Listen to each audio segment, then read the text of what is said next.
From Richland. I'm Winnie Champion from Clarksdale. I'm Jennifer Malone from Jackson. I'm Bibi Kenyon from Indianola. I'm Matt Neal from Fort Collins, Colorado. I'm Melanie Barr from Reston, Louisiana. I'm Stephen Barnett from Clinton. I'm Cheryl Simmons from West Point. I'm Jamie Nettles from Jackson. And I'm Mindy Mills from Richton. Now I'd like to introduce our staff team. Our videographer in the back there is Miss Tina McGee. Our costume designer is Miss Carol Eaton. And back here on rhythm guitar tonight, we have Mr. Harry Barrett, our rhythm coach. And also we have Mr. Richie McClendon, our production assistant, and our stage manager. We have a wonderful band for you. Over here on lead keyboard is our student director, Mr. Tim Lowe. On synthesizer, we have Tommy Creel from Prentice. On lead guitar, we have Andy McDonald from Laurel. On electric bass, we have John Wolf from Jackson. And on our drums, we have Clay Whittington from Richardson. Also, our sound crew, Mr. Brian Hill from Cleveland, and Mr. Jay Taylor from Clinton. Ladies and gentlemen, we are the Mississippi College National.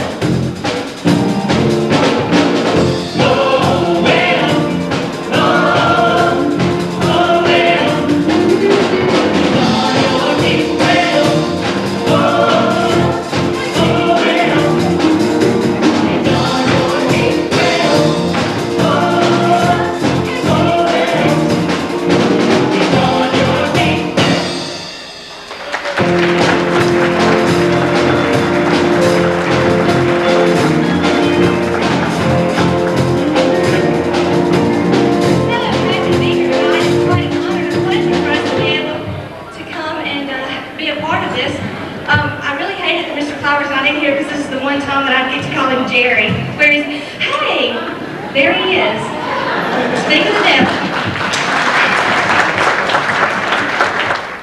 I've heard that he's a big fan of country music. Is it okay if I call you Jerry for just a minute? You're so sweet, thank you. You are a big fan of country music, right? Well, good. The girls are going to do a song that was a Hank Williams favorite. It was recently re-recorded by George Strait, and it's called Love Sick Blues.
It's one of my very favorite, and tonight we have our very own Billy Ray Cyrus here with us tonight. How many of you have ever heard of the song, The Achy Breaky? I know you all have. Now, how many of you can do the Achy Breaky dance? Raise your hand if you know it. I'm sorry. Anyway, you want to come up here and join us as we do the Achy Breaky? Oh, come on. If you feel like you can do it with us, just come right on up here and join in. You probably can do it better than we can. As I said, Charles Clinton will be singing Billy Ray Cyrus. I will be singing back up. My name is Jennifer Malone, and so will Bibi Kenyon. Yeah.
he'd understand. And if you tell my heart, my achy, breaky heart, he might blow up and kill this man.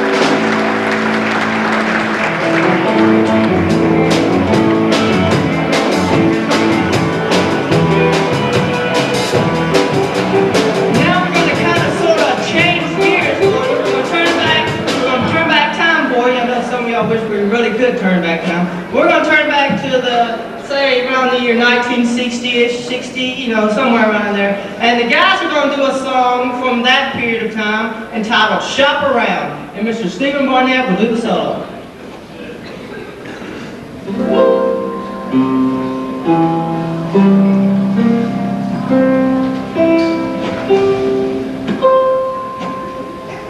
When I was 17, my mother called me to her side.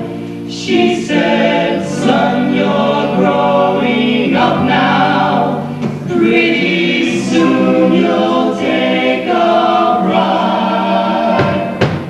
She said, just because you be gone, like a big devil, there's some things that you don't understand.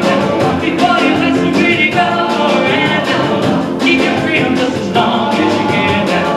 My mama told me, better shop around. Oh yeah, you better shop around. Now there's some things that I want you to know now. Just as sure as the wind's gonna blow now, or when we come and when we're gonna go now, before you tell them that you love them so well. My mama told me, better shop around. Oh yeah, you better shop around, shop around. I'm trying to get yourself a bargain, son. Don't be fooled by the very first one. Pretty girls are a dime by the dozen. Try to find the one who's gonna give you true loving. Before you take a girl and say I do now, make sure she's in love with you. My mama told me, better shop around. Shop, shop, shop, shop around.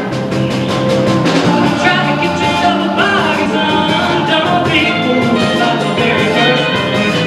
Pretty girls are a dime by the dozen. Try to find the one who's gonna give you true loving. Before you take a girl and say I do now, make sure she's in love with you now. Make sure that her love is true now. I hate to see you being sad and blue now. My mama told me, you better shop around. Yeah, don't let the first one get you. You don't wanna see her wet you. Feel it all hold you tight. Make sure she's alright.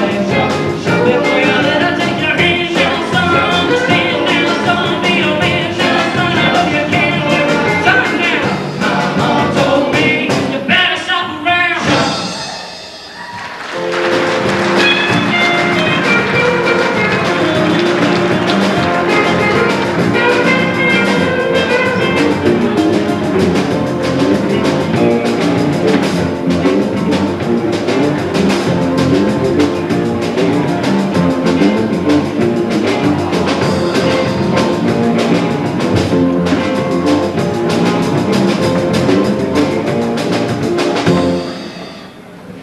Thank you so much. I'm Robbie Bell, and my partner Eva Hart is over here behind the band, and we are just delighted to have an opportunity to be with you tonight.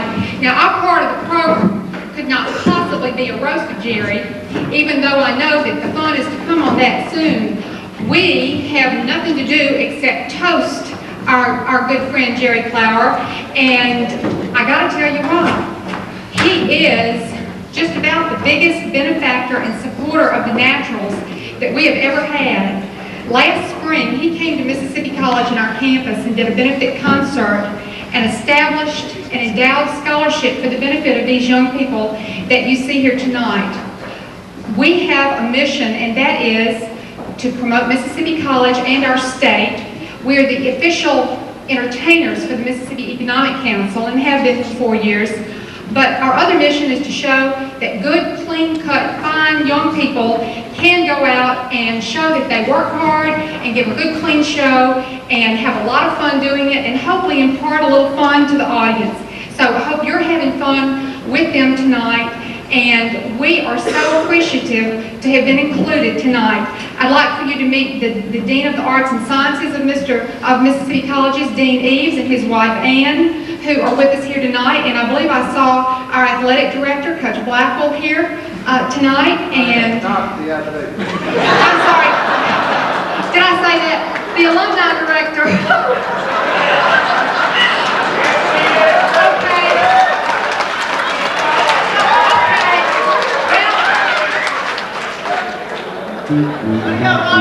Blackwell, I didn't, Mr. Blackwell, I did not intend to roast you. We came to roast Jerry, and I roasted you. Is that what they call a Freudian slip? Anyway, we're our alumni director, and a very fine one indeed he is for many years. And so we are just real glad. Well, I thought at least we got a laugh here out of something in our part of the program. I'm sure that most of the laughs are to come later, but we're not the laugh part. We're the music and the fun part of the entertainment to get y'all warmed up and all set for a good dinner and some fun at Jerry's expense. So we don't want to have that kind of fun. We want to just say, Jerry, we love you, we thank you, and we just think you're terrific. And Tandy Rice worked so closely with us last year getting the concert together, and we consider him a good friend too, so we just appreciate it. And we're going to close our program now with a medley. We always include a patriotic portion in our program, and in doing so this year, we've chosen some music that we call America Coast to Coast. We're going to take you on a tour of the country, and we're going to sing a little bit about different cities and states. And I know you're going to recognize everything we do. Hope we'll hit some of your favorite songs and some of your favorite parts of the country. And naturally, we're going to wind up right back here in Mississippi. And so please have a good time. Join in and stomp your feet if you recognize something and feel the urge. And we've got some more country coming up. Now, did you hear that we picked your favorite guy, Hank, and did a couple of those, Jerry? We got one more Hank Williams coming up in this medley, jambalaya, that's later on. And so we planned this for you, and it's all dedicated and for you, and you're our hero. And so without further ado, we're going to press on and have America Coast to Coast.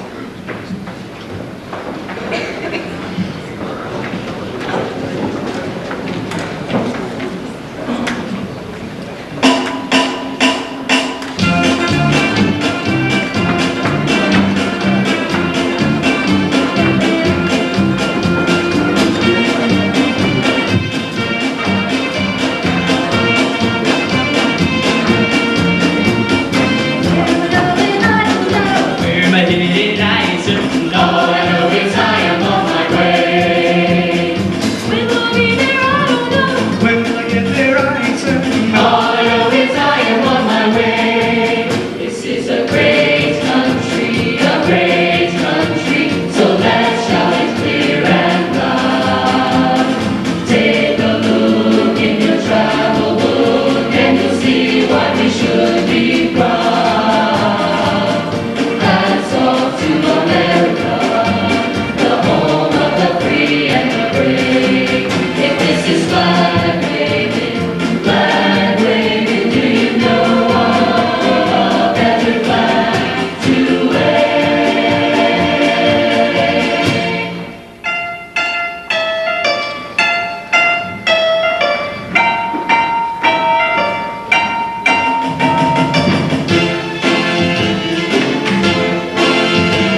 Weary sky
they can't take that away. And I'm proud to be an American, where at least I know I'm free. And I won't forget the man who died, who gave that right to me. And I gladly stand up next to you and defend her still today. 'Cause there ain't no doubt I love this land. God bless the USA.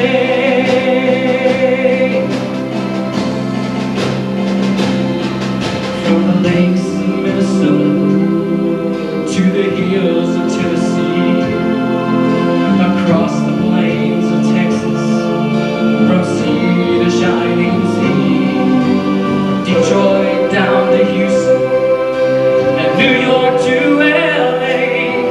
There's a pride in every American heart, and it's time to stand and say that I'm proud to be an American, where at least I know I'm free. And I won't forget the man who died, who gave that right to me. And I gladly stand up next to you and defend her still today. 'Cause there ain't no doubt I love this land. God bless the USA.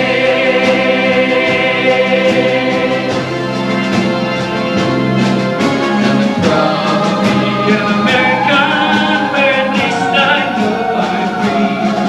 And I won't forget the man who died, who gave that right to me. And I gladly stand up next to you and defend her still today. 'Cause there ain't no doubt I love this land. God bless the USA.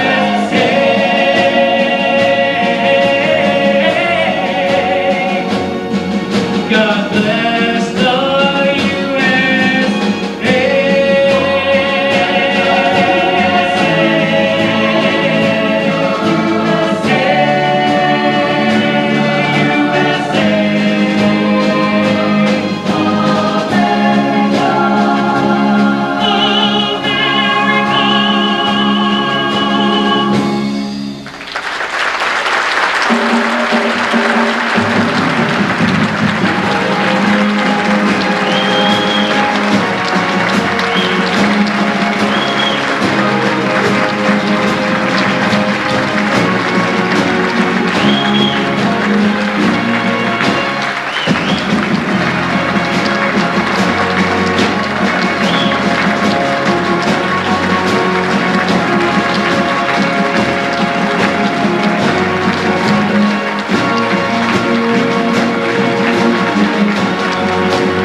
welcome all of our Mississippi Press Association members and our guests for our annual Mississippi Press Foundation Senator Road. Each year we gather together to have a little fun, learn anything, little known facts, and raise some money for journalists to do. Tonight's sponsor set a record for Foundation Road. all of you have turned out to honor one of Mississippi's own. This is the foundation of journalism to teachers that thank you. The event of this magnitude cannot be pulled off without the work of a lot of dedicated people. Charlie Dunnigan, the Enterprise Maryland Cone, Buddy Ellis, Mississippi Power Company, served as co-chairman, along with Tim Thielen, Note Times, Sid Solomon, Scott County Times, Melinda Hood, Mississippi Chemical, Ed Justice, Mississippi Power and Light, Brian Roy, who all thank you that, Carol Wilson, and MPA staff has worked over a year to bring this about. Free roast entertainment is provided by Mississippi College National under the direction of Robbie Bell and Eva Hart. To all these people, let's give a warm round of applause.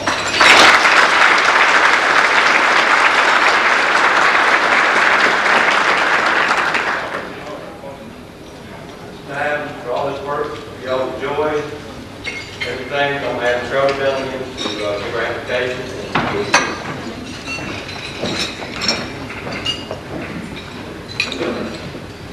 Like Bill, before I give the invitation, I want to recognize Candy Rice, who's going to be our master of ceremony. He will be in charge of this event for the rest of the evening. He told me not to give him a long introduction, just to say that he knows more about Jerry Clower than anyone in the room, possibly except for home. I want to say that we could not have done this without him. He is arranged for most of the roasters. He's helped put this together, his expertise and willingness to work with us and have been valuable. And the Mississippi Press Association owes him a great debt of gratitude. Andy, thanks a lot.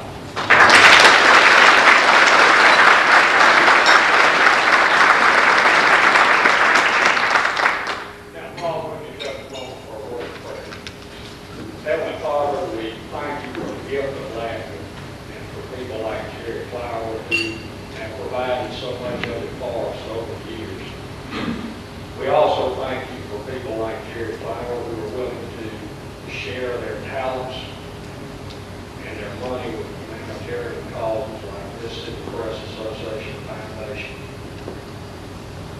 We thank you for his influence or anything that he's done for this state.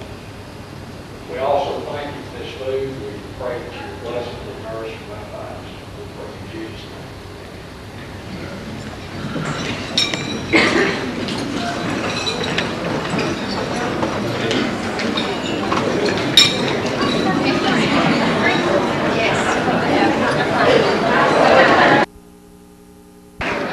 I have the easy part tonight. I don't have to be cute and clever. I just have to keep things on schedule, and I'm good at that because I've been living with Mr. Timex himself, Jerry Clower, 6 years. Good evening. My name is Candy Rice. If any of you have your back to me, please just stand up.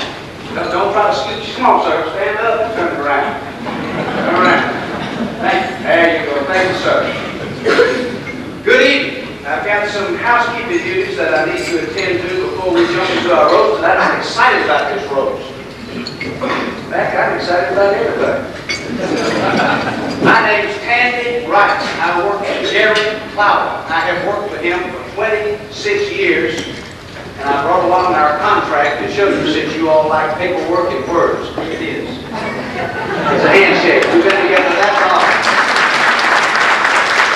Our handshake. And it's going to take great pride in that. I've got to tell you, when Sid Salter called me the other day and said, well, how have you and Charlie Dunnigan and Carol been getting along? What remains to be done? I was able to say to him, absolutely nothing. Working with you guys and working with the MPA has been a joy.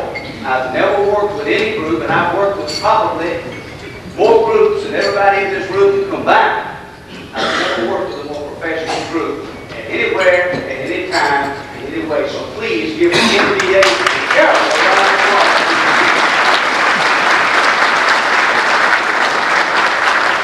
By name, I specifically want to thank Charlie Dunnigan, Buddy Clower, Tim Thielen, Winona Time, sounds like Winona Judd, Sid Solomon, Melinda Hood, Justly, and Brian Roy, and of course Carolyn. Carolyn, where are you? One more time. Thank you. Stand up. Stand up. You deserve to stand up.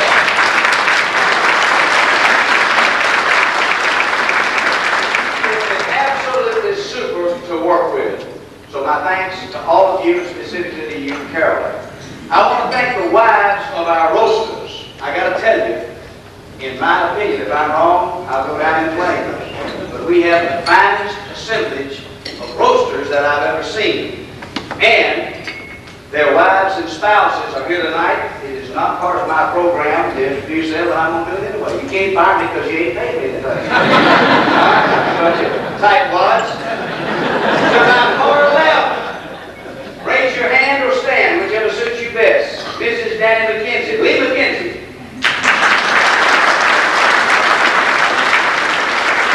Miss Sheila Allen from Nashville, Tennessee. Sheila. Mrs. Ahmed Zacharias from Starkville, Mississippi. Muriel Robinson Rice from Nashville, Tennessee. Homer Lee Clower. Delora Woodruff from Yazoo City, Mississippi. Miss Martha Douglas from Nashville, Tennessee. Ladies, please hear me express my appreciation to you, along with the MPA. That said, that out of the way, let me give you a little background on the roasters. 2 doctors, 3 lawyers, 2 undertakers, a member of the judiciary, a bailiff, 2 professors, an editor, an author, a Methodist church lay leader, a nationally known university president, a media manipulator, i.e. a spin doctor, a member of the Country Music Broadcasters Hall of Fame, 2 entertainers, 2 air personalities, a multi-million selling songwriter, a retired Mississippi Delta millionaire. Thought I was talking about you, didn't you, Papa? A member of the Grand Ole Opry, a poet, a legendary columnist and perennial Pulitzer Prize candidate, and a snake oil salesman and a flesh peddler from Nashville, Tennessee. That's who's got me here tonight. I have just described your next 7 presenters. They will all present for no more than 5 minutes. I know that because I'm keeping time, and I asked for a chime. And someone said, well, out of courtesy to Jerry Clower, why don't you have a cowbell instead of a chime? And somebody else said, well, out of courtesy to Dr. Zacharias, why don't you have a bull's bell? But I'm the commander-in-chief of time. I'm the commander-in-chief of bulls, bells, and this thing's going to run on time. When I first met Jerry Clower, it was just like a high school quarterback from Beaver Falls, Pennsylvania, named Joe Willie, coming to Tuscaloosa, Alabama to meet the bear. We had about that much in common. And we came together as odd fellows and have been together as best friends going on 26 years. The experiences we've had. My very first and earliest recollection was going to Yazoo City, and everybody coming out calling me Brother Rice. And I didn't know what in the hell they were talking about. But I left all my sisters in Nashville, Tennessee. Here I was, a little old prissy Presbyterian, in the deep dark Delta. And finally they said, you got to meet Brother Cooper. And everybody grabbed their chest when Mr. Owen Cooper walked down the hall. Because he had just been named president of the Southern Baptist Convention. I never heard of Mr. Owen Cooper, and I never heard of the Southern Baptist Convention. Now, is that an odd fellow or not? We started off, and on our first road trip here, I've never told this story before, we'll refresh your memory. Woke up the next morning, and I heard a 300-pound gorilla beating on my door.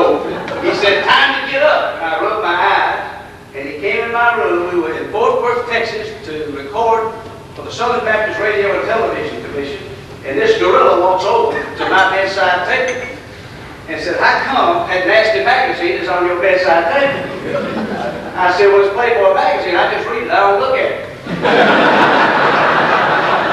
This 300-pound gorilla that was my new best friend, the two odd fellas coming together, picked up my Playboy magazine and dropped it in the trash can. Remember that, Bob? I said, "What'd you do that for?"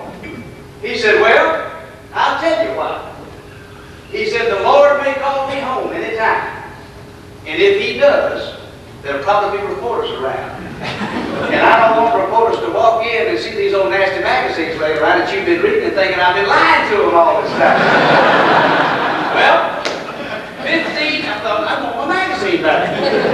15 years later, Playboy magazine contacted me about doing a story on Jerry Clower. And I thought, how am I going to handle this? I want this story. I want it bad. So I called him. I said, "Big man, Playboy magazine wants to do a feature with you in it." He said, "Well, I don't know what to do. I'm torn between decisions, but why don't you go discuss it with Mr. Cooper, who by this time has got to be my good friend. Listen to the wisdom of Owen Cooper." He said, "Well, here's the way I see it. First of all, Jerry Clower's walk is upright. His foot has never fallen. He is exactly what he claims to be. And if there ever was a place that kind of walk needed to be seen, needed to witness, it would be in Playboy magazine." And he said, "Go for it, Andy." And we did. I still want the magazine back. All right, thank you.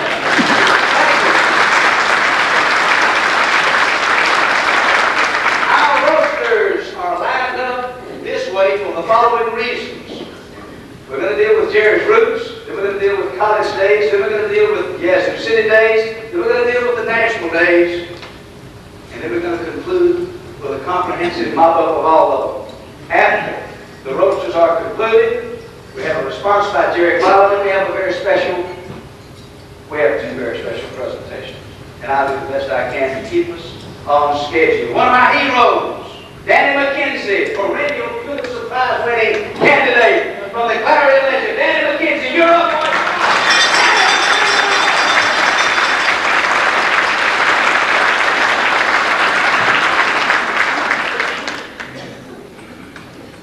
Andy, I want to get me one of these time mixers right here. I ain't seen one of them at Walmart. Now, if y'all all read the program, you know that tonight we're here to honor our good friend, Mr. Clower, who has a Bachelor of Science degree from Mississippi State University. Dr. Zachariah started bringing this up in the late 1970s. Mississippi State had supported some 20-something football victories. A lot of you know that a couple of years ago, Jerry was awarded an honorary doctorate degree from Mississippi College, school that earlier this week had the Portland football national championship. Jerry, I have a message from your good friend Gene Stallings, coach of Alabama's national championship football team. Don't cross the state line.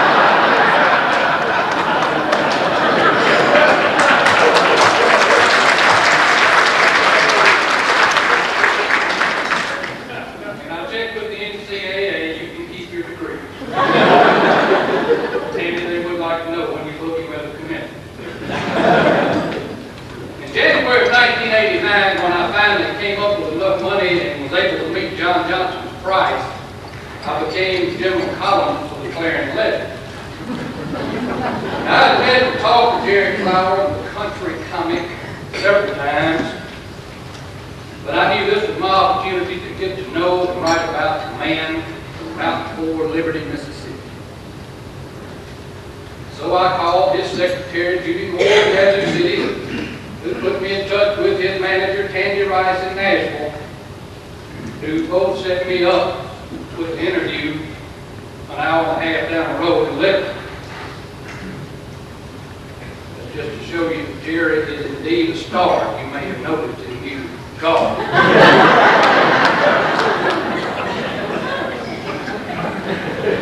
can't do this. I got to have a Bible. Anyway, I arrived at Clower's beautiful new home outside Liberty. Got there around 10 o'clock in the morning. I went and sat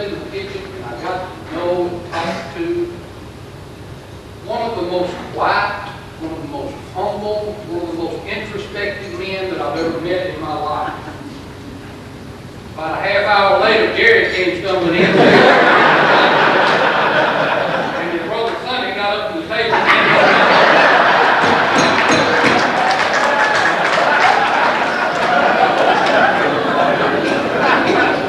over the past 4 years, I have been fortunate enough to make numerous trips back to Liberty.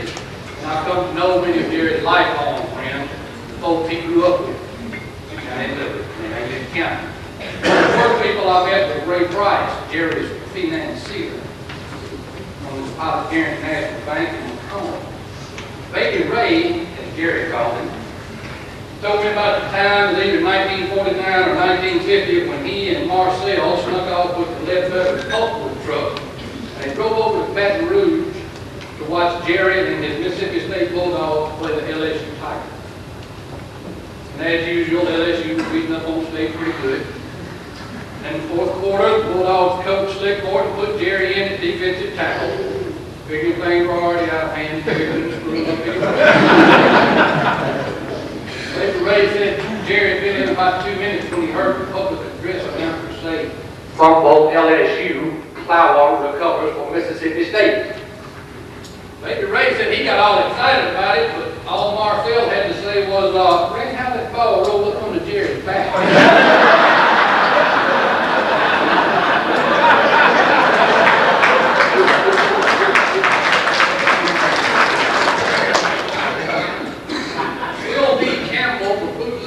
And great Southern author, grew up with Clowers in Lincoln County. And Brother Will was happy to tell me the true version of Jerry's Knock Him Out John story. That's the one, you know, where John Eubanks climbs up a tree thinking he's got a coon that gets tangled up with a link. And hollers down to Mr. L.D. Barron to shoot this thing. Just shoot up here once, because one of us has got to have some religion. Brother Will said the true story, and it has to be true because as we know, Brother Will is a Southern Baptist preacher. He said the true story happened when Jerry was a teenager and he stole the number 7 bell from the Eastport Consolidated High School and threw it in the ABS River. Now naturally, Jerry couldn't keep his mouth shut, even then. And he told everybody in school about it. And pretty soon, Ray Turner, the principal, found out about it and took off after him. And he chased Jerry up the tree. Brother Will said the last part of the story is true. Jerry did need some relief. As we all know, there's probably no bigger Baptist in Mississippi than Jerry Clower. I mean that in more ways. Or if there are more devout Baptists than Jerry, probably anywhere in the country, his Baptist roots run deep. He was reared in the Eastport Baptist Church, founded in 1810. Those were tough times for Jerry and his buddies growing up. The church couldn't afford a full-time preacher. But every Sunday night they had training union, and it was taught by Mrs. Homer Wells, who everybody called Miss Eleanor. Now one Sunday night, after Miss Eleanor had taught the 10 Commandments, Jerry decided he needed some sugar cane. And he didn't have any money, so he did the next best thing. He decided he'd go and steal it. Of course, he didn't steal it from just anybody's place. He had to steal it off the farm of Mr. Homer and Miss Eleanor Wells. He took their son Randy with him. And of course, he got caught. And when Miss Eleanor asked him if he had learned anything in training union that night, Jerry said he didn't figure Moses had Mr. Homer's sugar cane in mind when he wrote the 10 Commandments.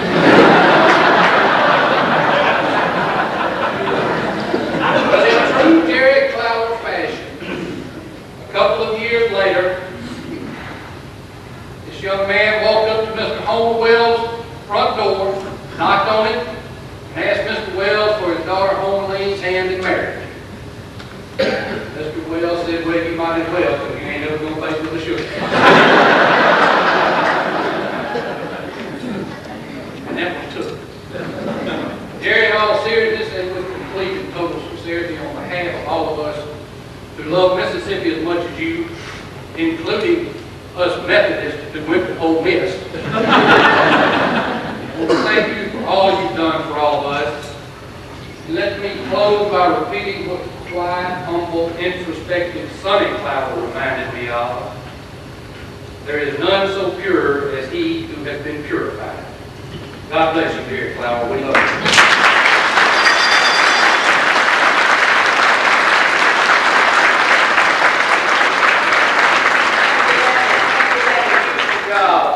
Jerry Clower, come back to Washington fast. We got a lot of new members in the 103rd Congress. Maybe their storytelling ability needs to be upgraded. Come back up here and help us get this country's problems straightened out. Love you and proud of you. Sonny Montgomery. Let's give Sonny a hand.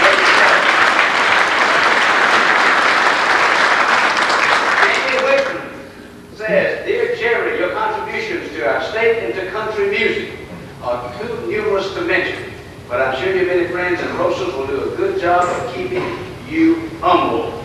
Big job. Finally, Trent Lott says, Dear Jerry, for those unfamiliar with why I'm not there tonight, Jerry Clower promised me, and I quote, if you'll come to Liberty, Mississippi, when they dedicate my new highway, I will dance naked in the streets of Liberty. Needless to say, I did not make that event. Nor will I be there for your roast. I do so in an attempt to prevent the total horror of what Mr. Clower might do, and he noticed me here tonight. Trent Lott.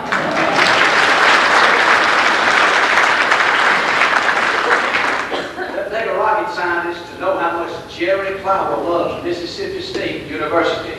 And it doesn't take a rocket scientist to deduce that Mississippi State University loves him just about as much too.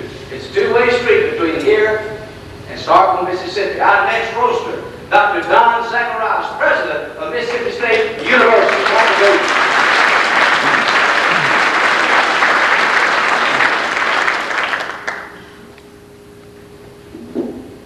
I've got to change the microphone for short people here.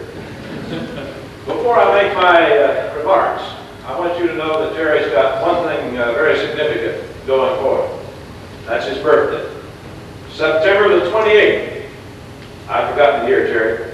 September the 28th. Some very significant people have been born on that day. Confucius, Hank Mosley, and me. I'm happy to see so many good people here. You know, I was told that it's easier to get a ticket and cheaper to get a ticket to the inaugural ball for Clinton and Gore than it was to get a ticket to get in here tonight. You ought to feel very privileged. At least that's what Tandy told me.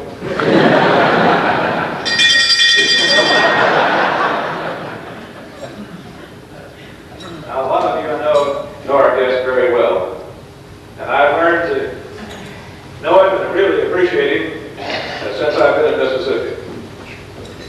Jerry recently came to Starkville.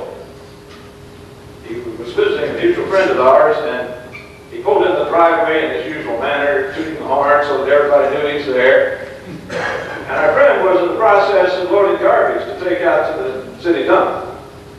And Jerry obviously wanted to help a friend because they couldn't visit until they'd taken care of that, so they hopped in the truck together and went out to the city dump.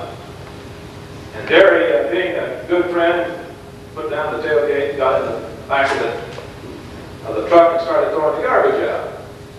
Now, in the meantime, one of the garbage trucks came back and had two men on the back of it. The truck was started out. And suddenly, they heard the brakes squeak, tires spinning around. They came back, and one of the men walked over to Jerry and had a paper sack, and he said, "Aren't you Jerry Clower, the famous performer from Nashville?" He said, "Well, yes, I'm the man." And he said, "Well, I'd like your autograph." And so Jerry, of course, accommodated him. He gave me the autograph, and he signed it in the usual way. "To my good personal friend, best wishes, Jerry Clower." And they just met, of course. First time Jerry attended Rupp Arena, they realized they had a celebrity, and so they were showing him around. Joe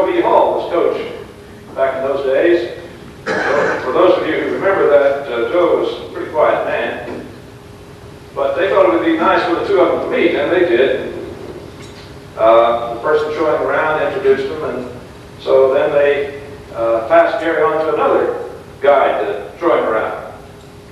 In the process, they ran into Joe B. Hall again, and they introduced him. Well, after the ball game, Kaywood Ledford, who was the voice of the Wildcats back in those days, met Jerry, had Joe B. Hall on, and he turned to Joe B. and he said, "Oh, this is Jerry Clower. Are you ready?" And Joe B. said, "Yes. 57 times now, I believe is the total count." And it hasn't been any fun yet. I want you to keep him away from me because you're about to spoil my image as a quiet man. In the lobby of the Birmingham hotel not long ago after an SEC tournament, there's a lady with a couple of children, and she ran into Jerry and she said, "Oh, you're Jerry Clower, and I want my children to meet you." So, you know, what kind of spirit he has. And he's a very generous man. We all know that. He loves people. So he was talking with the kids, and they're having a good time. And she turned to one of the children and said, "Go get Daddy. I want him to come over and meet." So he came over and she introduced him, and he didn't seem to know who he was. And Jerry was kind of taken aback with this because he thought everybody truly know. Well, he left kind of quickly, and as he walked away, he was heard to say under his breath, "Idiot." And then was a celebrity when he meets one. Now, my friend has gone on to report some things that Jerry has claimed. I had a friend up in Nashville. Jerry didn't know that we were good friends, obviously, the way he talked to this individual. But he called me after I came down to Mississippi State to ask me how things were going, to kind of check on it. He said, "By the way, I met one of your distinguished graduates." And I said, "Oh, who's that?" He said, "Jerry Clower." I said, "Oh, yes, he is. We're very proud of him." He said, "Well, you ought to be." I said, "Why is that?" He said, "Well, he told me about some of the things that he's done to help Mississippi State." I said, "Oh, well, give me some examples." And he said, "Well, he told me he was the man who was responsible for finding Ron Polk over in Georgia and convinced him to come coach baseball at Mississippi State." I said, "Well, that's great. I didn't realize that." He said, "Yeah, you know," he said, "there's one other thing. He's the man who convinced Larry Templeton to ask Richard Williams to be your basketball coach." I said, "Well, you know, nobody ever told me that before." "Yeah, and there's more." I said, "Really?" "Yeah." So he's the person who, well, he didn't have anything to do with the hiring of Coach Sherrill, but he likes him a lot. In fact, he helped him. And I said, "Oh, what did he do?" Well, he said, "You know, he takes full credit for teaching Coach Sherrill the rural method of motivating football players."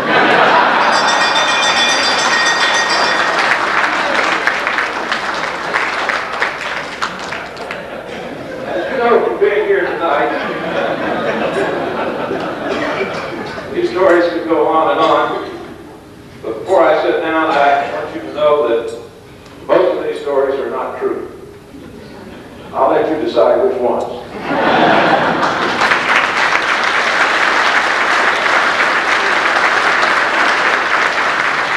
Thank you, Don Zacharias. Out of Nashville, telegrams. Dear Jerry Clower, I am so proud to be your friend. Dear Jerry Clower, your love for your family, for your state, and for the Grand Ole Opry is an expression of devotion and unique character we all admire. We appreciate what you mean to our family. Best wishes on your big night. E.W. Bud Wendell, Chairman of the Board, Gaylord Entertainment Corporation, Opryland, USA.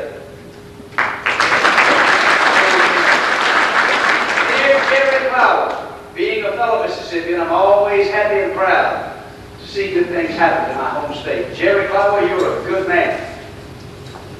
And I love you very, very much. I'm proud to be your friend, Tammy Lynette. Dear Jerry, congratulations on your life's odyssey. You never heard call that before. On your life's odyssey, paved with laughter, cheers, and applause. I wish you continued success. Your friend, Chet Atkins.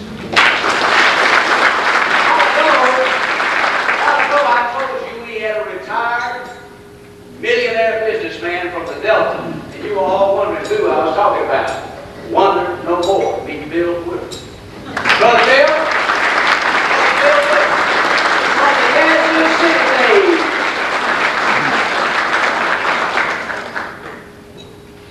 I wish I could say everything Tandy has said is true, but I would like to straighten out a matter or two on this program. It says retired business executive. Now that just means a wore-out party. But I have told Tandy Rice for 4 years I could get it bit. And I bet it to my friend Jerry Clower. I've been trying to figure out ever since whether Jerry did me a favor or not. But it's true, everything was made now, I have the time. But I'd like to tell you the first, that Jerry Clower is my friend. A friend of many years. And I want to tell you an item or two that he's done to me. When I get through, I'd like you all to figure out if I'm his friend. A lot of difference to being a friend of his and being a friend of mine. But I'd like to tell you a little story about Jerry. He called me one day and he said, I've got to go to Texarkana, Arkansas. Have a big show, man. I want you and Chief Hill to come with me. I want you to drive. I'm tired. I've been running 2 weeks at a time. I got over there and he said, we're a little bit late, so we need to make up some time. So you drive. I got in there and I was letting the hammer down doing pretty good. He's sitting back in the back seat right behind me over. Or just a wreck. All of a sudden I looked up and had one of those great old big Mississippi Highway Patrol. He got them neon lights running right there, just flashing. He pulled up there and got out. I didn't hear a sound out of here. Man in the back seat looked like he was asleep. Found that patrolman got up there. I had the lights out. I handed it to him. He said, Mr. Woodruff, do you realize that you were exceeding the speed limit by 15 miles an hour? I said, was I doing that? Jerry raised up and said, officer, my God, I'm glad you stopped. He said he's been scared me to death. He said, you probably saved our lives. So the officer walked back and said, Jerry, shook his hand and said, give me your autograph. Yeah, he was real proud to sign it. He handed me my driver's license and said, Mr. Woodruff, do you think you can slow it down from here on over to Texarkana? I said, awesome. I know I can. So Jerry Clower's going to drive west of this.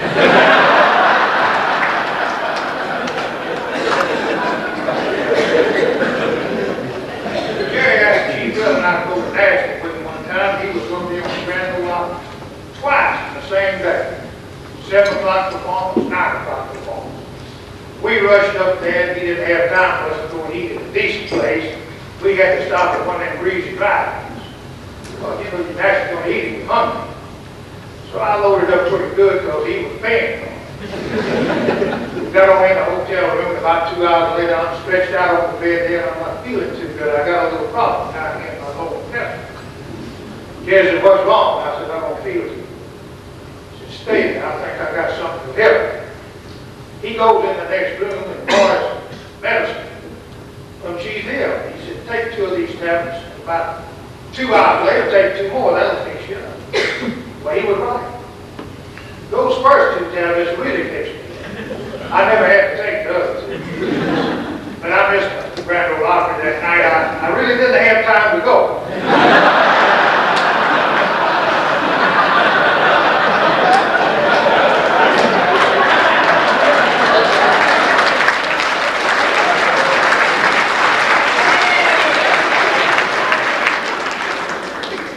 Now,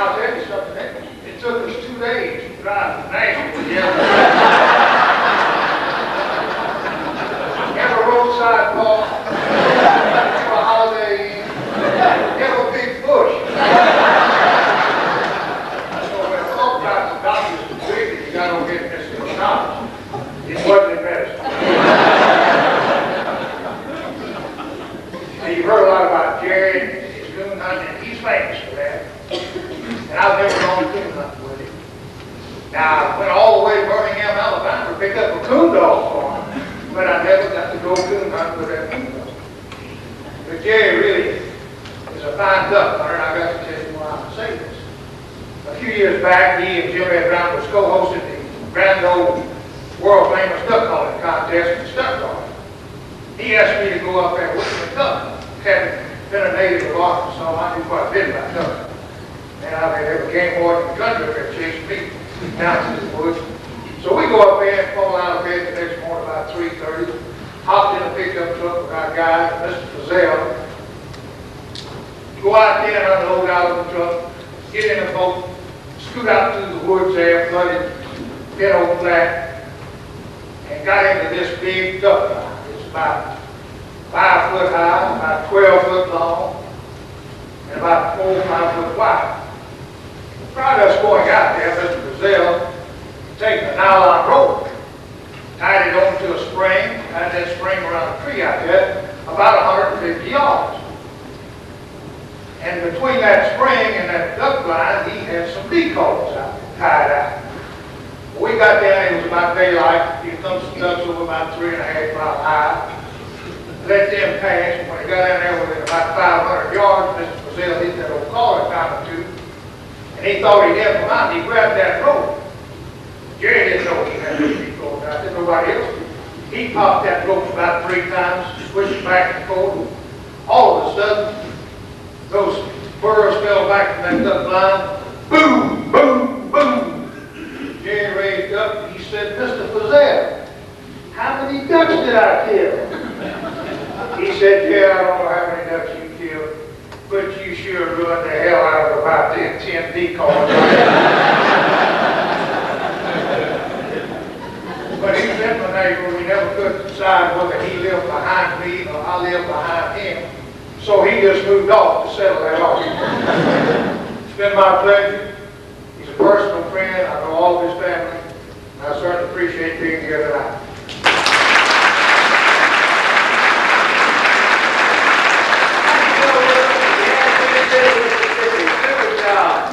Telegram to Jerry Clower from your neighbor from Louisiana, Brother Jerry. You're my favorite Mississippian every single day of the year.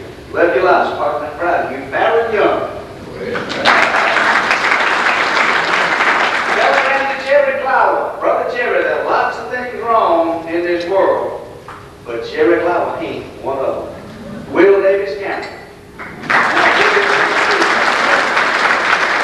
Dear Candy Rice, please tell Jerry Clower I'm proud of him and wish him continued success. He's my pal, Colonel Tom Parker, Las Vegas, Nevada. This next roaster, representing the entertainment years, is a legend in Nashville, Tennessee. Happens to be from Sunflower County, Mississippi. Why is he legendary? It's real simple. Everybody's dream when they come to Nashville is to do 2 things. Well, 3 things. A, join the Grand Ole Opry. B, get a recording contract. And C, write successful music. Our next roaster has done all 3, and in fact is one of the most successful songwriters on earth. Johnny Russell wrote Act Naturally, that was recorded by Ringo Starr and Buck Owens and sold millions and millions of albums. And he's your neighbor, your fellow Mississippian. Johnny Russell, you're up there, big boy. Johnny Russell.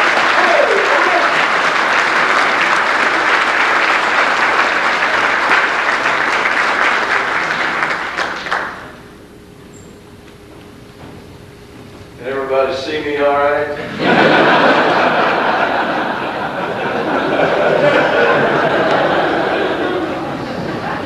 One of the great parts of this evening for me, you might like a good thing, is having met you this evening after hearing about you so many times from this man. We've worked so many shows together, been around each other. I just want to know if it's true that the first 2 weeks that y'all were married was the first time that you heard one of them, oh! At which point he said, boy, I feel like a new man, and you said, so do I. Bye.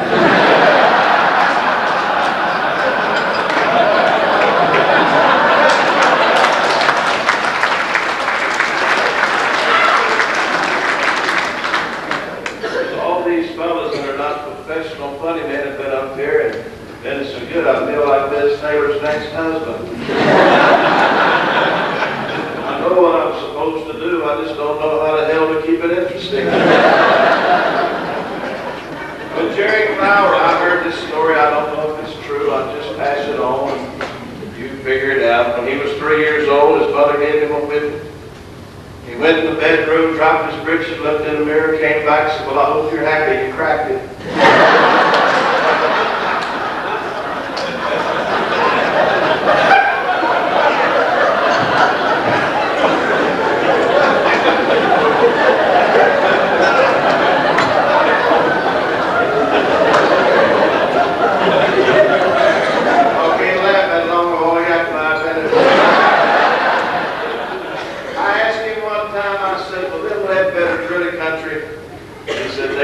The books in their Bible were Matthew, Mark, Luke, Big John, and Bubba.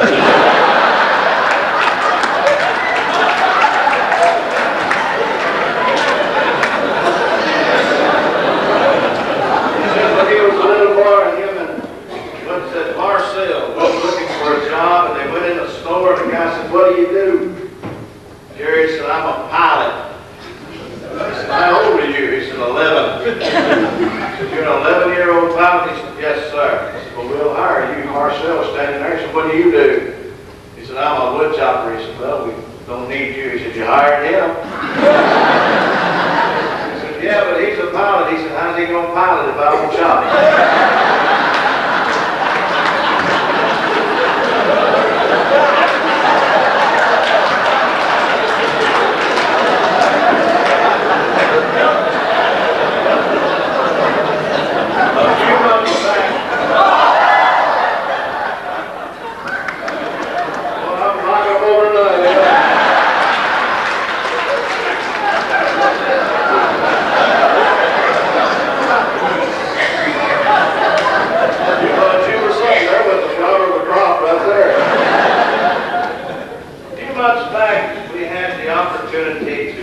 Jerry and I haven't spent a lot of time together, and I do think a lot of it. And so I was pretty pleased when I found out that we were going to be in Hollywood together, doing a TV show called Family Feud. We got out there, and we're getting ready, we're rehearsing it, and come to find out, Jerry thought it was, they said Family Foods. The only reason he knew that. We're in one of the breaks of rehearsing and everything. Jerry and Porter Wagner and I got in a limo and rode over to Rodeo Drive. We call it rodeo, but they call it rodeo. And we go shopping, and we haven't had a chance to change out of our clothes. I usually wear just some devil clothes. Jerry had on one of those yellow suits he wears. Porter had on one of them suits with them rhinestones all over. Walking down the street, I turned around and looked. We had a strange bunch following us.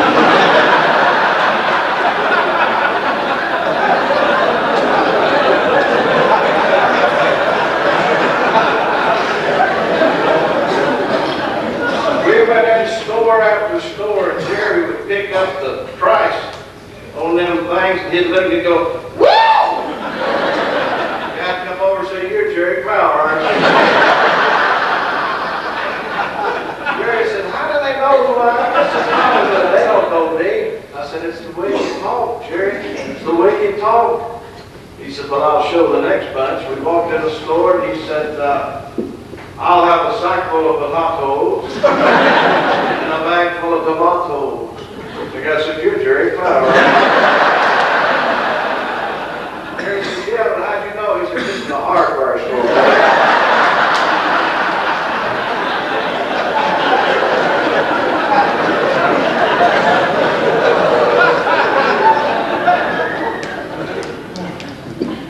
Riding back in the limo, and we were late getting there, and Jerry made the driver let him drive.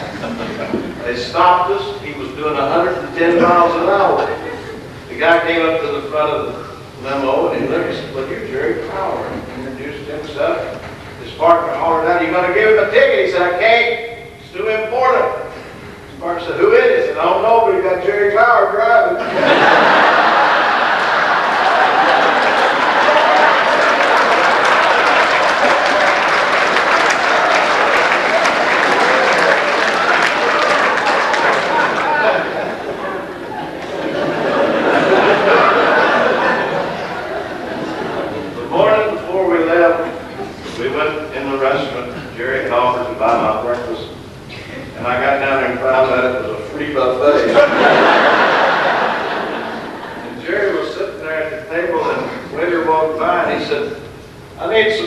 there. The guy looked back, he said, you don't get but one pat of butter. Jerry said, evidently you don't know who I am. I'm Jerry Clower, remember the Grand Ole Opry?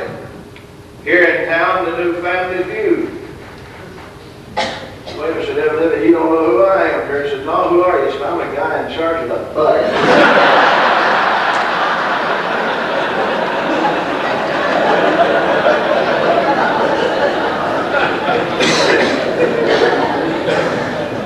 Jerry, I know how proud you must be to have had our fellow Mississippians ask you to be roasted and be a part of this for this great cause.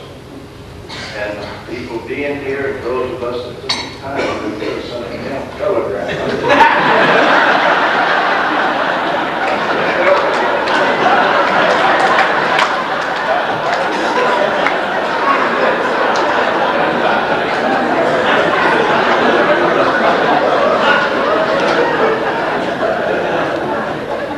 But it's very obvious to us that you're a very much loved man, a very respected Christian man, which has always been a great thing for me to be around you. And I must tell you, Mom, being a very loving family man, very proud of you and your family, and talks about you all the time. And I just want you to know that it was very grateful I was to be asked to be a part of this. And I just want to say to you that you're a friend that I will always be proud of. Thank you, Jerry. I love you.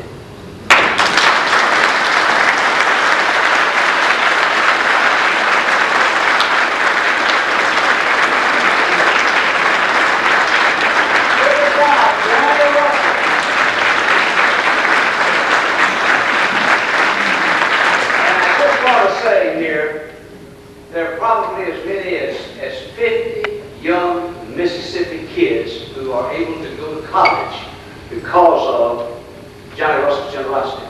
Johnny Russell has either given or caused to be given several $100,000 in scholarships to young students through the Johnny Russell Scholarship Foundation at Mississippi Delta Junior College. Give him a hand.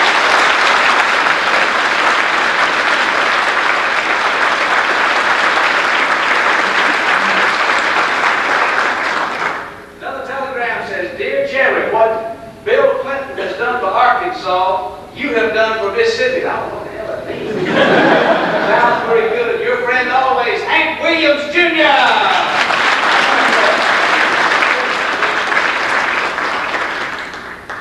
Dear Jerry, congratulations on an honor well deserved from your old songwriting buddy, Tom T. Hall. Another legend in his time.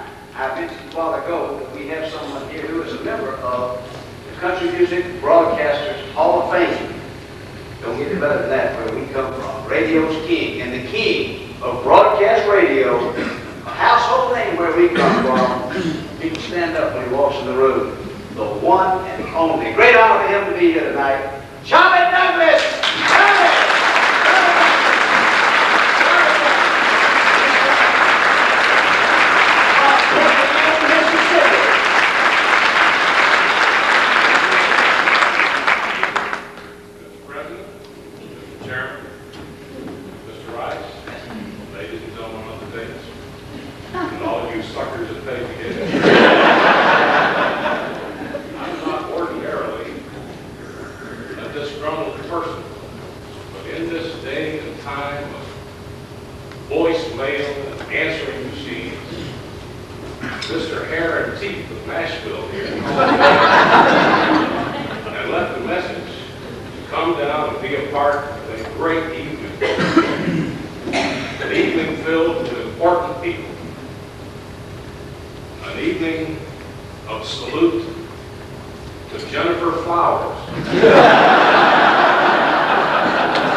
It is illogical that all of you people are here to roast despise, say no to, throw spitballs at anything to do with Jerry Clower.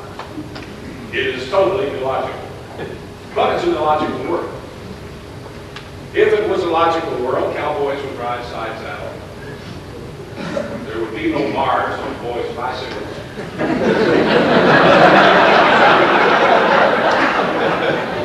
Neckties would be 4 inches long, so they stay out of your suit. The Electoral College would be abolished, and we wouldn't be here saluting Jerry Clower. So for all intent and purpose, let's just forget logic as a reason for being here and go into some of the phenomena of Jerry Clower himself. My most terrifying experience with Jerry Clower happened some years ago in downtown Union, Mississippi, where I lived with my family very quietly, not bothering anybody. Stand on the corner watching cars go by. It's about all there was to do. I worked at WWL in New Orleans, and after a long night at the radio station, was wrapped in the arms of sleep. When in my ear there came, "Halt! Shoot this thing!" I turned over and there was a 680-pound mouth in the bed screaming in my ear. And I'm going to tell you, that brings a whole new meaning to the word nightmare. It also brings a whole new meaning to the word incontinence in middle-aged men.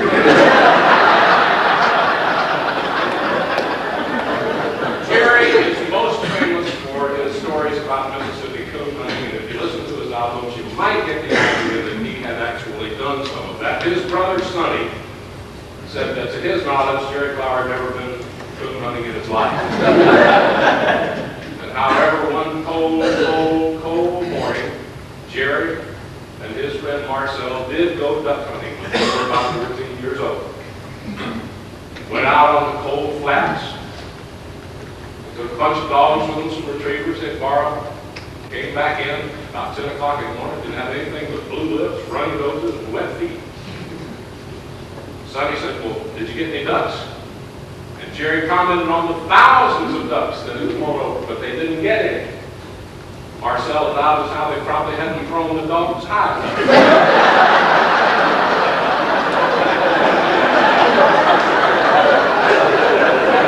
Mississippi's border cookie. Jerry's mother, Miss Mabel, was a wonderful, wonderful woman. She struggled hard through her life. And she's a woman that Jerry is very proud of. But there are a couple of things that happened in the early life of Jerry Clower that not too many people know about. He and Sonny, Miss Mabel had a little bandy rooster that she thought was the creation of the devil himself. Named him Beelzebub. Mean little bandy rooster. And Jerry and Sonny used to have to take him out on a leash and walk him because he was beginning to turn loose the chicken. You're walking by the railroad track on that fast train from New Orleans and came by and blew every feather off that chicken. Naked chicken. Embarrassed. Terribly embarrassed. Well, Miss Mabel loved Beelzebub, and she brought him in and made him a little pair of bib overalls. So he was embarrassed. A friend from Macomb came down one day, and we were sitting there looking at Beelzebub walking by in his overalls. My friend said, "That's the funniest thing I've ever saw in my life." Jerry said, "You think that's funny?" He said, "You ought to see him holding a hen down with one foot and trying to undo the bill."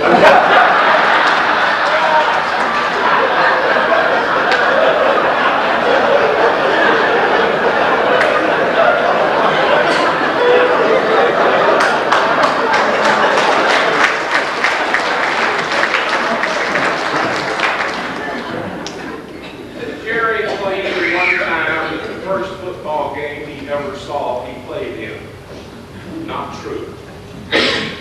Jerry played six-man football in high school. And there was a very important game of the year where the score was tied, and hopefully Eastport Consolidated High School would win. Jerry was on the bench. The quarterback got hurt.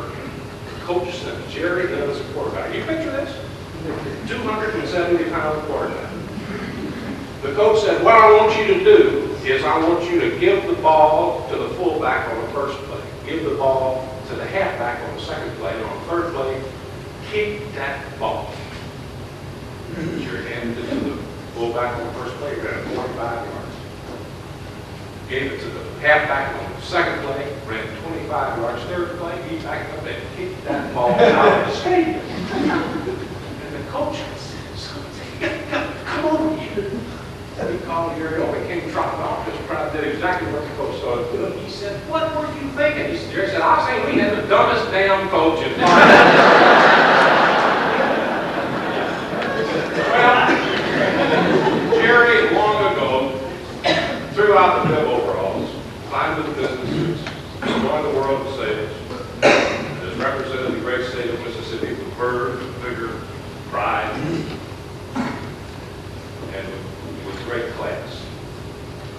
If there's any one thing that Jerry must be most proud of in his professional life, it's the fact that he has maintained his attachment to the magnolia tree, to the dirt of the delta, the kudzu of the highway, and the honesty of good people in this state of Mississippi, all the while traveling the world and avoiding becoming a worldly vain.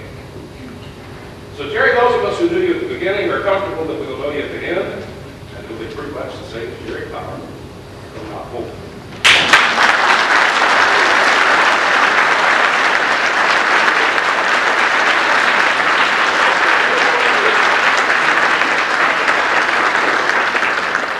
Douglas is so well known throughout the nation that they say you can pull over any truck anywhere in America in a 48-state range of WWL and now WSL and say the words Charlie Douglas, and they'll stop their van and step out and say, "May I be of service to you?" That's how they say Okay. How we doing? You enjoying tonight?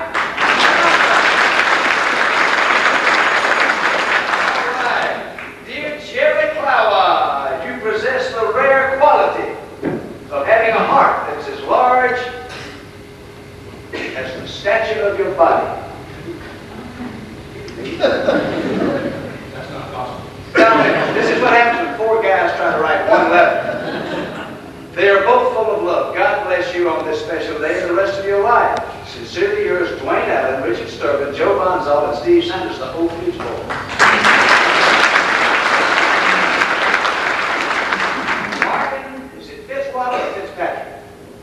You know what I'm talking about. Prescott and Bush. Fitzwater. Marvin Fitzwater is to President Bush what Jerry Strobel is to the Grand Ole Opry. If the building catches fire, if 10,000 standing ovations occur, no matter what happens at the Grand Ole Opry, if you get a response from the Grand Ole Opry, you get it from one person. He's the voice that you hear that always speaks for the Grand Ole Opry. Now he's going to speak to you, the legendary Jerry Strobel from Nashville, Tennessee. Jerry Strobel.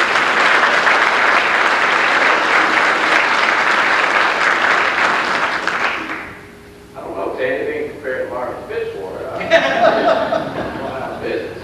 I know we got Donnie Russell here from the Grand Ole Opry and Charlie Douglas as the announcer on the Grand Ole Opry. Now, my question is, did you call the Opry and say, send me the three fattest, ugliest guys? And shortest. And short. Hope you're not paying a pound for this group here. Jerry Clower, I've known Jerry for many, many years. We go way back. In fact, I knew him when Jerry and Exxon were both humble.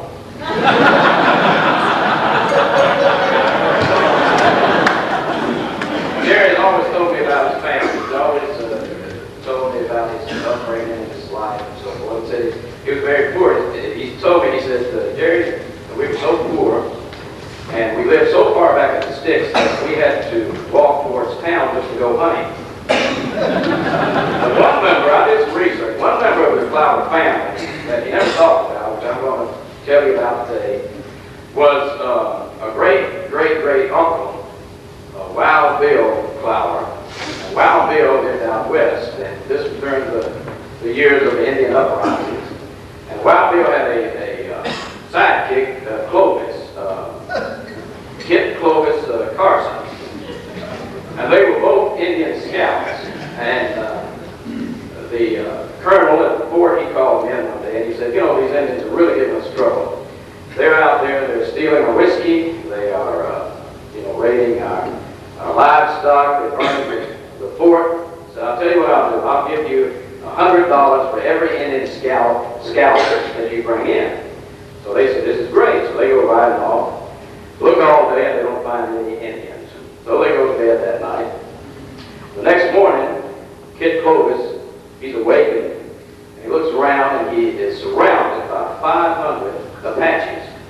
They've all got the war paint on, war bonnets, and the bows and arrows. So he punches Wild Bill and says, Wild Bill, get up, we're rich.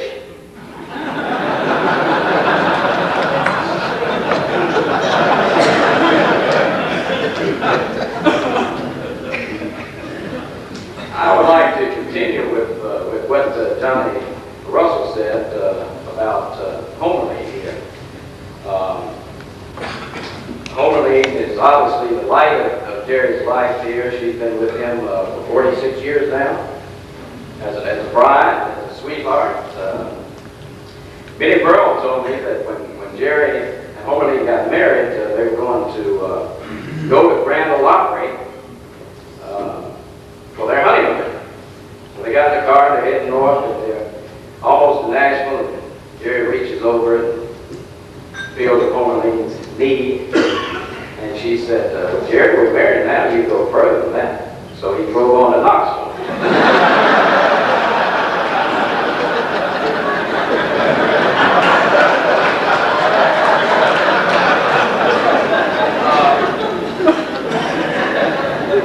And when they were first married, Jerry told Homerline, he said, Homerline, you stay at home, and you cook, and just do the ironing, the washing, and raise the kids, and mow the lawn, do the cleaning, because no wife of mine is going to work. Now, this last political campaign, I think we found out that this is supposedly the year of the woman, and so that probably wouldn't work today, but I'm reminded of the story when one feminist came up to Homerline and said, Homerline, did Jerry ever get up in the middle of the night and help you with the feeding of the babies? And Homerline said, no, I always did that. And she said, well, that must have been probably before women's liberation, right? And Homerline said, no, it was before we had baby bottles.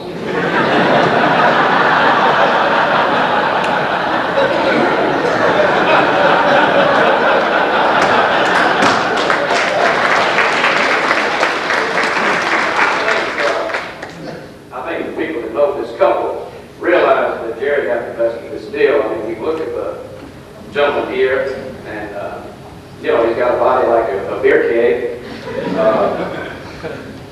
He's certainly no Robert Redford, and he's always had to watch his weight. And he has tried every diet in the world. I know that for a fact. One time he tried a bananas and coconut diet. That's all he had for 3 months, bananas and coconut. I said, you lose any weight, Jerry? He said, no, but I can sure climb a tree. One time Jerry's doctor came to Homerline and said, Homerline, I really don't like the looks of your husband. And she said, well, I don't either, but he's good to the children. But I guess all in all, he's been a pretty good husband. One time he was feeling real romantic, and he said to Homerline, he said, I love you awful bad. And she said, you certainly do. Well, I think it's been documented how Jerry got into show business. He was selling fertilizer, and then he started telling funny stories, and he found out that people would listen to him, and he sold more fertilizer. But one part of that story that's been overlooked is that he never makes a decision without praying to God. So he prayed to the Lord to make sure this was the right decision. He should become a comedian full time. So he asked the Lord, he said, Lord, would you make me the world's greatest and funniest comedian? And he prayed for weeks and weeks and never got an answer. And then one day he got an answer. The Lord said, Jerry said, I really can't do that. But I do promise to always give you an audience that doesn't know any better.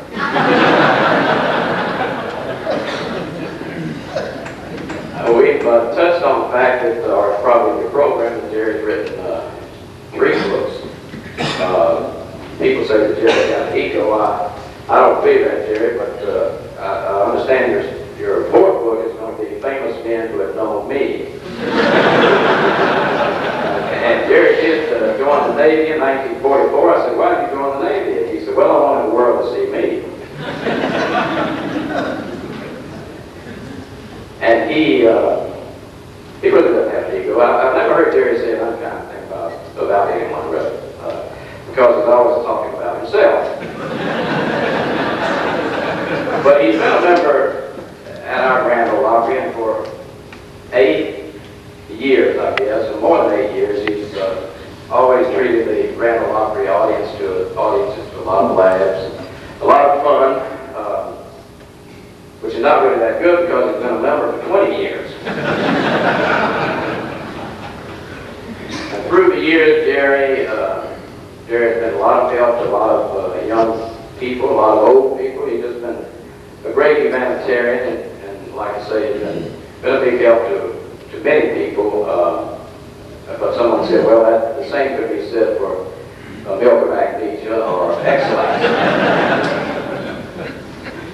But we at the Grand Ole Opry are very proud of Jerry, and I think I speak for everyone at the Grand Ole Opry when I say that Jerry Clower has more talent in his little finger than he does in his big finger.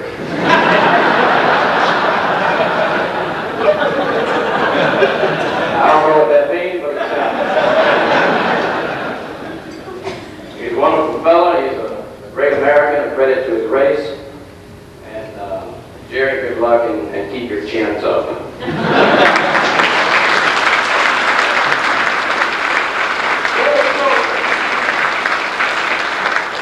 You don't have to wonder if you speak for the Grand Ole Opry. You speak for the Grand Ole Opry. I failed to recognize, need a little help on this, I failed to recognize the scholarship recipients for the Education Foundation. Are they in the room? Would you young people, please stand up, please, you young people. Good.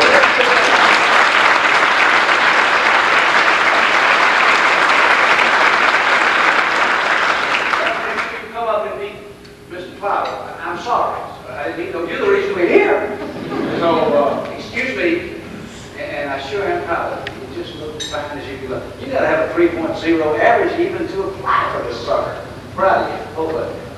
Now, our final roaster tonight is a guy that folks who do what Jerry Clower does, he's a guy that they look up to and admire unanimously across the board. I've never heard a humorist or a comic that when he heard Kirk Kilpatrick's name, didn't say, boy, he's a great guy. Well, he not only happens to be a great guy, he happens to have deep, deep Mississippi roots. He happens to be a deep, deep friend of ours. We're proud to present to you our final roaster for the night, Mr. Kirk Kilpatrick.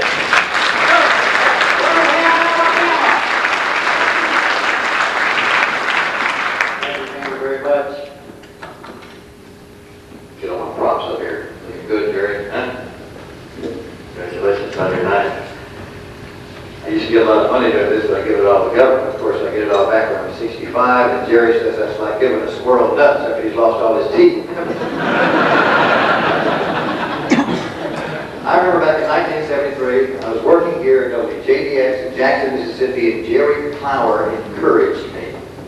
He said, son, you better get another job.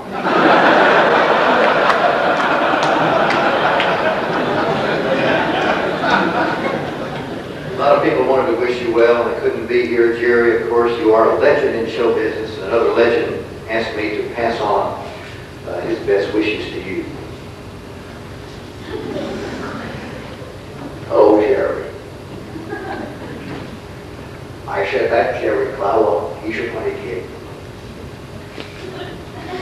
One day's work is all the work he did. You wrote some books entirely wrong. But over in Nashville, they're going strong. I'm going to sing now. 1, 2, 3, 4. Back up the kids, all the grannies and the ladies. And Jerry Clower, he's funnier than 80s. Clower records. You never have to go to that roll back shit.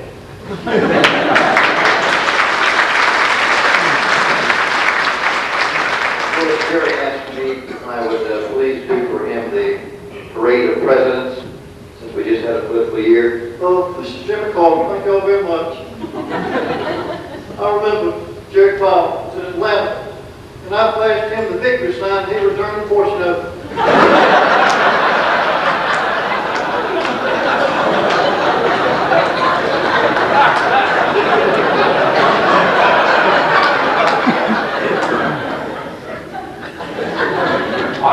Hello, America. Please read Jerry's new book. It's called How to Be Your Own Best Friend.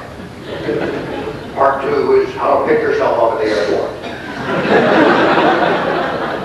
And of course, our illustrious president, soon to be ex, George Herbert Walker Bush. My name is George Bush. Jerry wouldn't be prudent not to come in and say you've done a wonderful job, wonderful job. And remember, I never said no new taxes. I said no nude Texans.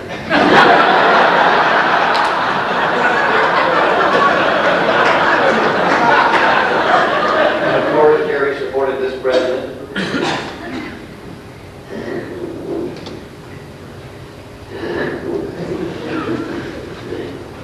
Jerry who?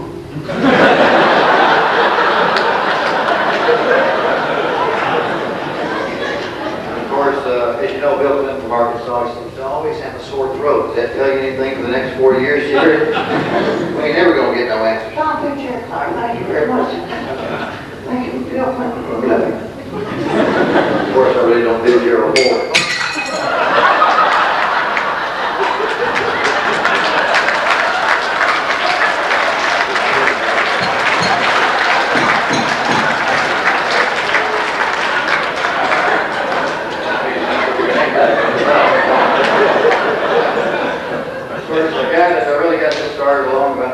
Jerry got his start, a personal friend of Jerry's, who Jerry has nurtured throughout the years, Mr. Red Wood from Philahatchee. Hey! My name is Red Wood, my daddy's name is Pope Wood. My brother's name is Rip Wood. Live down in California, named Hollywood. Oh, Jerry Clower, boy, he's the biggest Mississippi State fan, biggest Mississippi State fan I ever seen. Tell him what happened when they lost that first game this year. I'll tell for you. Jerry got the man, he run outside the stadium, tried to blow up the other team's bus and burn his lips on his dog.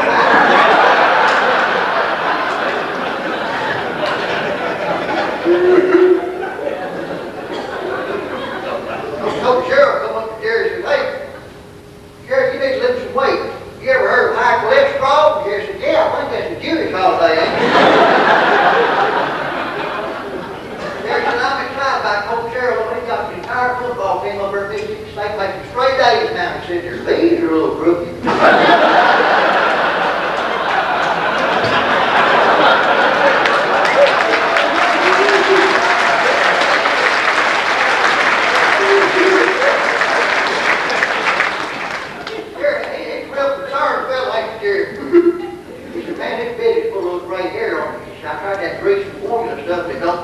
Jerry, you gotta be patient. He said, patient, I done drunk 4 bottles.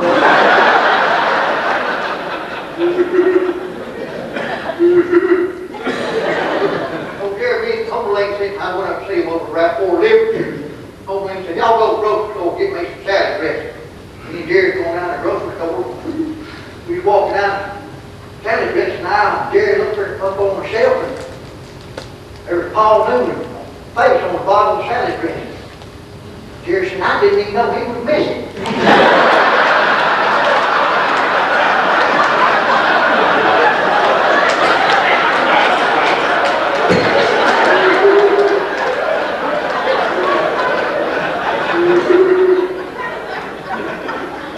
Jerry said, come on, Ray, we got to go to the drugstore. All right.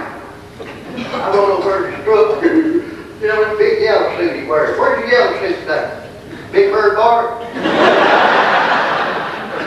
Over there, we went to the drugstore, and Jerry goes up there to the clerk, he said, I'm from House. Clerk said, walk this way.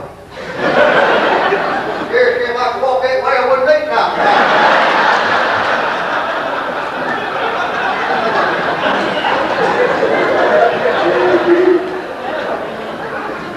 I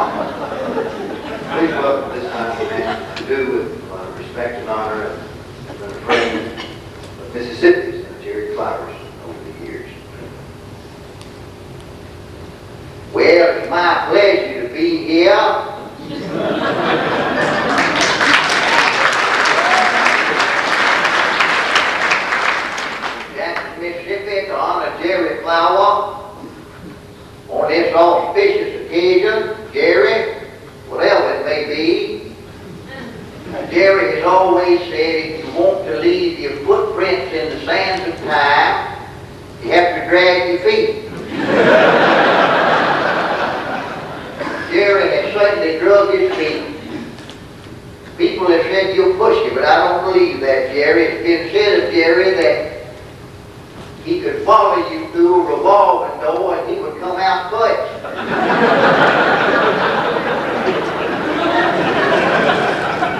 I don't feel like that. Jerry Clower is a self-made man, and Homerline says that relieves the Lord of a lot of responsibility.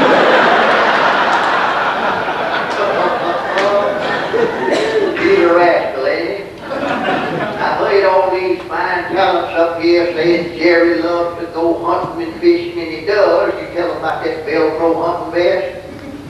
I'll tell him for you.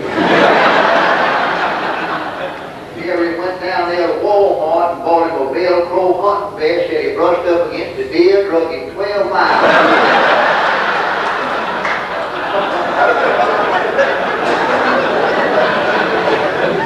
He's a rascal. You tell him about going fishing on that Bill Basket show? Then you on me too. He was out there in the dark and saw this sign that had a big tackle shop, had a sign up there that said plastic wines. He did, said plastic wines, all you want for $1. Jerry said, give me $2 worth of them.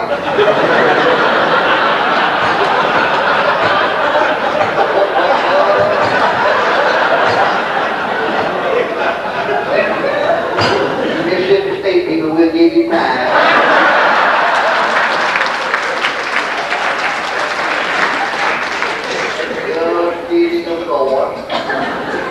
Of course, Jerry's a religious man. I respect that, love him for it. In fact, he told me just before we come up here, he said, I believe my body is my temple. He said, that's why I built this parking lot around it. Looking good, you looking on that slim fast stuff. You tell him about leaving it. You didn't tell him leaving home alone. Jerry's leading the choir over there at the Baptist church over there at East Fork. That way it was this Christmas. He had the whole choir up there singing, Leon, Leon. Home Leon said, take those hymn books around, that's nowhere.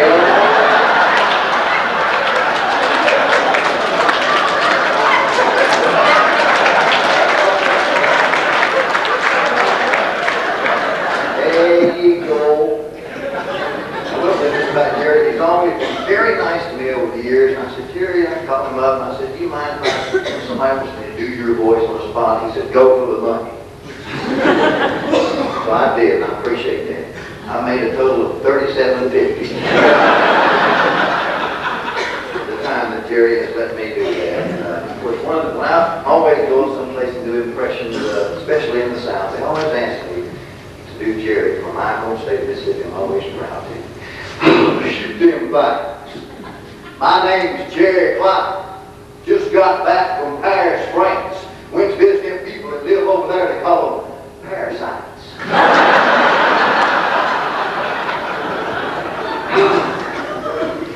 Jerry dreamed he died the other night, done gone to heaven. As I was walking up to the Golden Gate, heard this running behind me, turned around. It was Tandy Rice. I flagged it down, said, Tandy, where you going so fast? He said, Jerry, I done died. I'm going to heaven. Can't wait to get up yonder. I said, Tandy, slow down and Jerry will walk with you to the Golden Gate. He said, no, you get on my back and I'll carry you up there. I got on his back and I'll be waiting. St. Peter's seen us coming. He opened up the gate and said, Jerry Clower, it's good to see you. Get off that pew and come on in.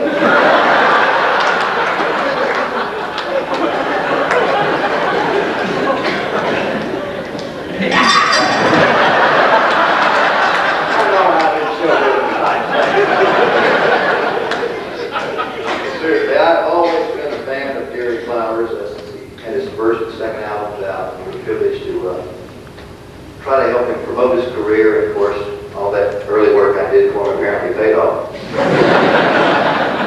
But I've always been enthused and excited about his personal philosophy. Do you mind if I share some of those with the people? Now, these aren't, this isn't record stuff. This is Jerry Jerry says no person is completely worthless. At least they can serve as a bad example. And that's not all. Jerry Clower says hard work never hurt anybody, but why take a chance? And he says 90% of life is showing up. The other 10% is knowing when to leave. But I like this one, Jerry, most of all, and I wrote it down. I kind of live like this. Jerry Clower says, when you come to a fork in the road, take it.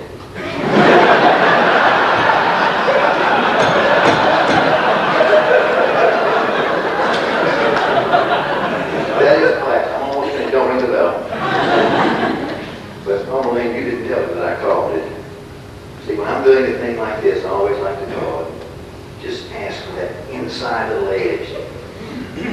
I said, Homerline, what is the secret of your successful marriage over all these years to Jerry Clower? And she said, well, it's easy when you're both in love with the same man.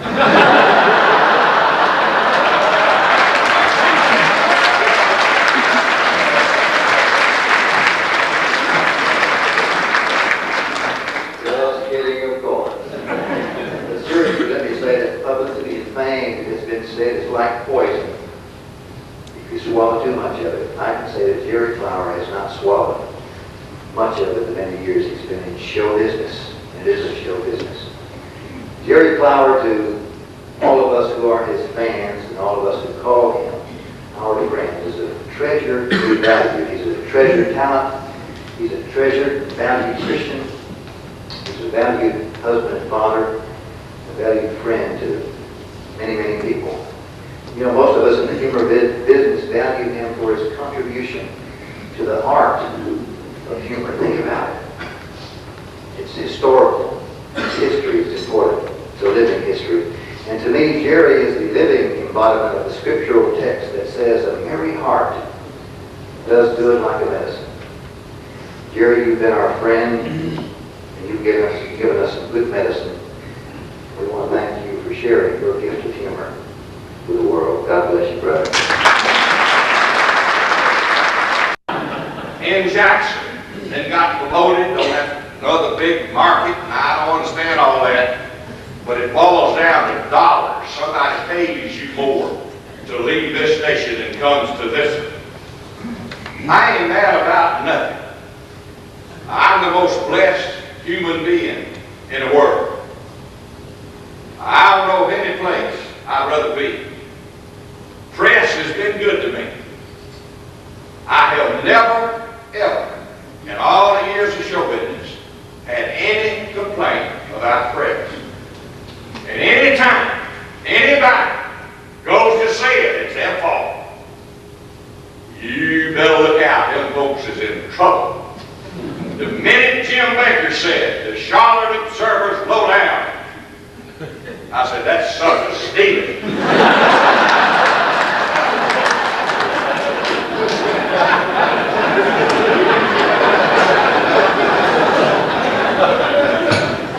If he'd have said we would like the Charlotte Observer to come in, go on a tour, observe what we do, you can make some suggestions that would help us serve our people better. He's all right when they do that. I've never been misquoted, but one time I said in the paper in Nashville that something they were doing didn't amount to doodly squat. And where I come from, that ain't nothing.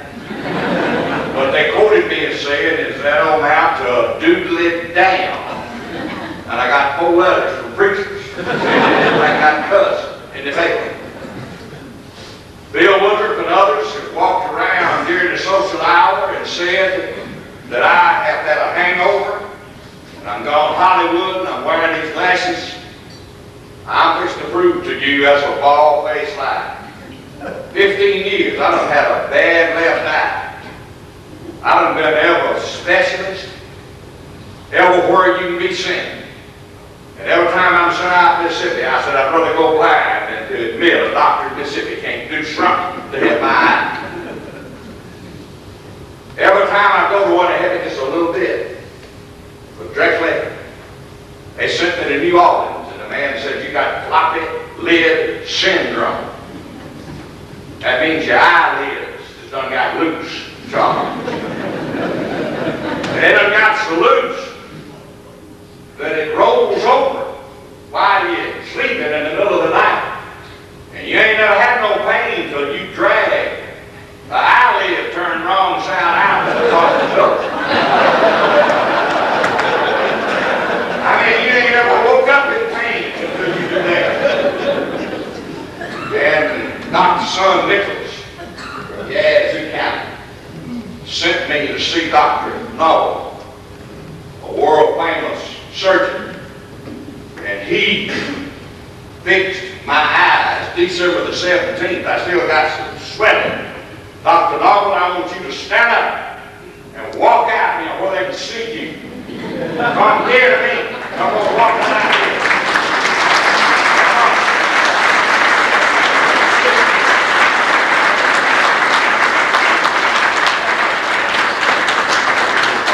He's available to answer questions. And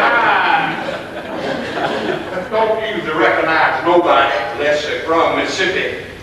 But I wanted to prove why I got the glasses on. And it does humble me for a man of your stature to come. I know you're busy, and you him, and we appreciate you being here.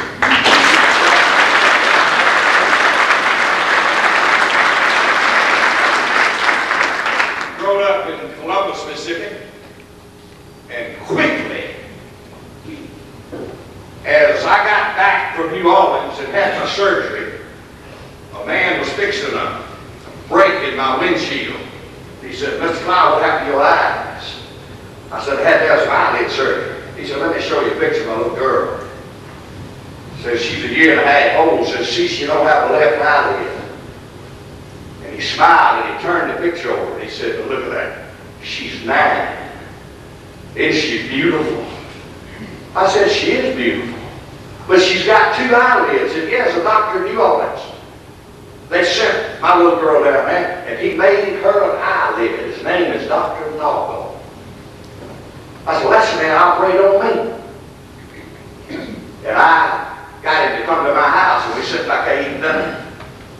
I done lined up the right man. That front door bell rung. I went back and said, Dr. Noble, they want to see you. And he went in there, and a little 9-year-old girl, and jumped up and down and grabbed him.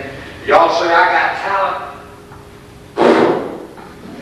You got talent when you can reach up in here and take some kind of muscle out of a leg, being careful to make it high enough where she can wear shorts when she gets to be a teenager and create an eyelid that 7-8 years later looked like she was born with it. So I'm in awe of the talent in this room. My congressman, Brother Parker, folks that I sold fertilizer with, folks that I sleep with every night.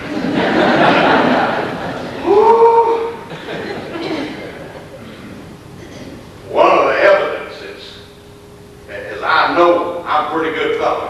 I love all of y'all. And I'm convinced there's just one place where there ain't no laughter, and that's in hell.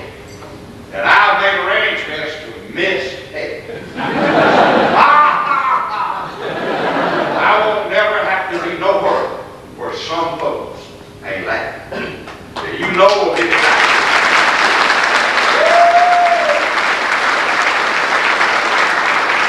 You know of anybody who don't believe they're laughing. They got a scowl on their face, and they very determined ain't gonna laugh at that.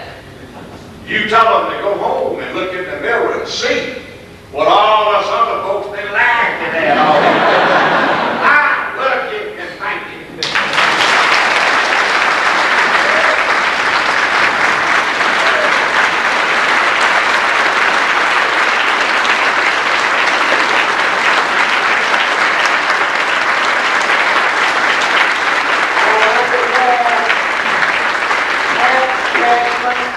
And U.S. Congressman Mike Parker to the podium. Pat Cashman and Mike Parker for final presentation.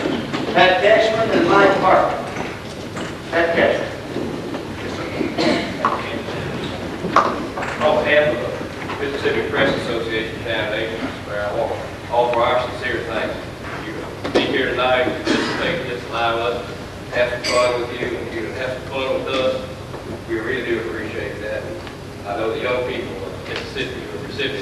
scholarship, offer that grant as well. This time I'd like to give you a side of our appreciation award, and I'd like to read it. Distinguished Mississippian Award presented to Jerry Clower of the Mississippi Press Association for outstanding contributions to journalism education, January 16, 1993.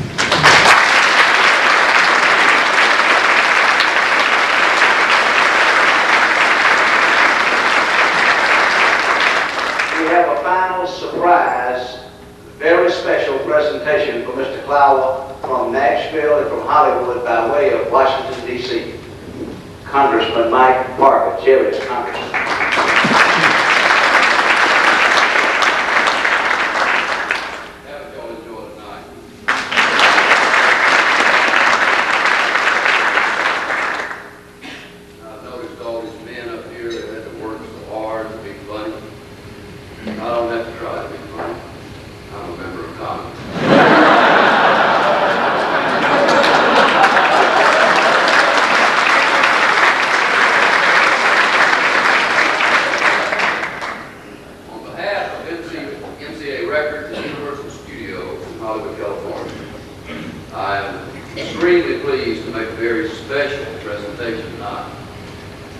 Mississippi's own Jerry Clower has today been named the very first talking comic in country music to receive a gold album representing sales of over 500,000 units. MCA Records has asked me to make this very special presentation to Jerry in his beloved home state on their behalf. It is indeed an honor to do so. Jerry, you make all of us proud, and we love you.